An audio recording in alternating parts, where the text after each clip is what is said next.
Hey folks, today I want to talk a little bit about my preferred method for getting exposure to new vocabulary words in a foreign language, and of course that is Anki. Now, this to me is a really valuable tool because learning new vocabulary words, or at least exposing yourself to new vocabulary words, exposing yourself for the first time is really important. And you're going to learn a lot of words when you're doing conversation practice and comprehensible input. But to me, there's just something really special about taking a small portion of your day for some very focused and deliberate vocabulary acquisition.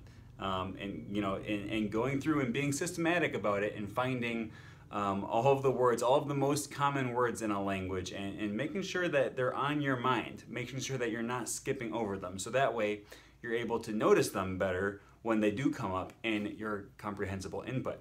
So Anki is the SRS system that I personally use, and it is my favorite. I have some other SRS systems that I have used in the past that are fine, but Anki is my favorite for a few reasons. Number one, just simply being that it's 100% free.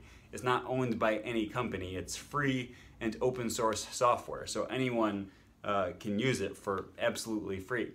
And then the other one is just how customizable the app is. All right, you're able to do a lot with Anki. You're able to fine-tune it to exactly what you need if you even just know just a tiny bit of HTML.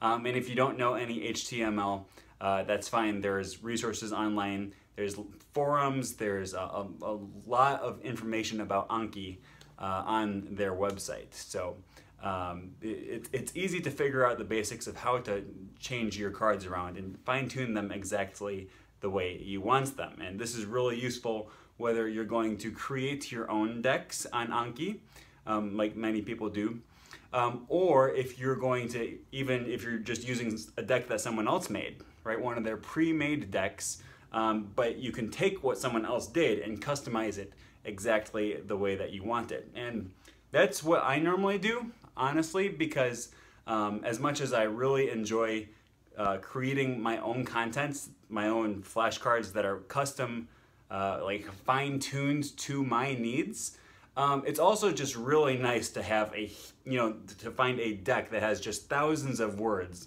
So I don't need to put a ton of work into figuring out which words. There's just already a huge library of words in this deck that are just ready for me to learn. There's that. Then there's also just the fact that, when you're going through these frequency lists and stuff like that, you don't necessarily know which words are going to be the most common right up front when you first start learning a language. And then you can find some really great resources with audio that's already been recorded by native speakers. And so that's just really useful. And I love getting that audio and hearing how the words are pronounced, just so that I can kind of start to work on my own pronunciation.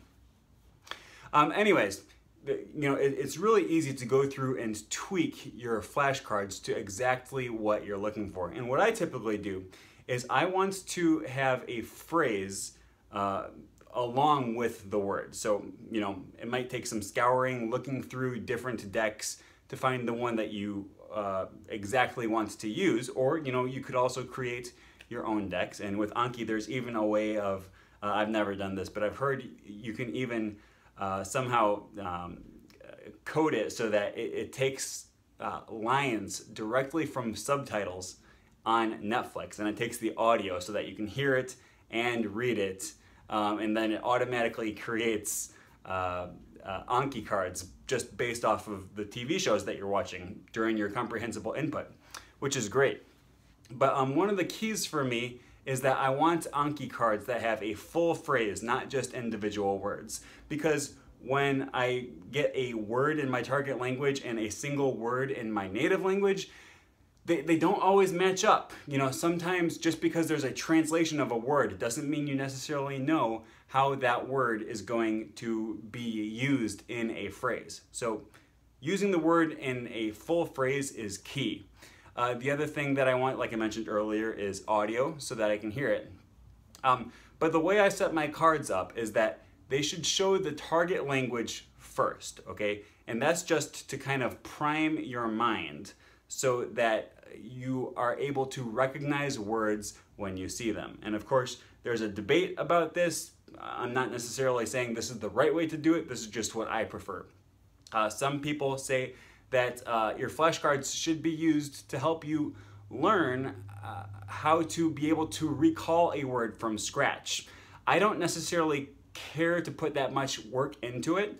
What I want to do is be able to recall a word when I'm prompted, when I see the word or when I hear the word. I want to be able to recall the meaning of that word, because my main reason for using SRS systems is to support my comprehensible input, right? In comprehensible input, when you see a word, you just want to be able to recognize that word, okay?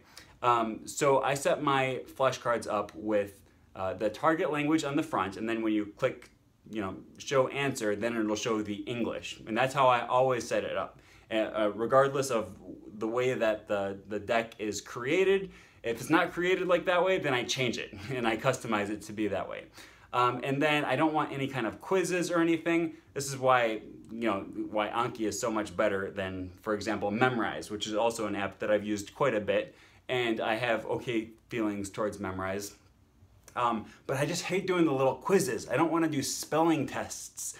All I want to do is see the word, decide whether or not I recognize the word, and then click the answer, double check to make sure I got the answer right, and then move on to the next word. So I don't do any kind of close or anything like that. All I do is just double check that I'm able to recall what the word means based on the target language. And then that's just really useful for being able to plow through tons and tons of words a lot faster than if I were also spending time focusing on the active vocabulary, actively being able to recall a word from scratch. So that is some of the reasons why I like Anki better than most other SRS systems. It doesn't mean I never use any SRS. It doesn't mean that Anki is definitely the best, but it's my preferred SRS system. So I hope you like this video.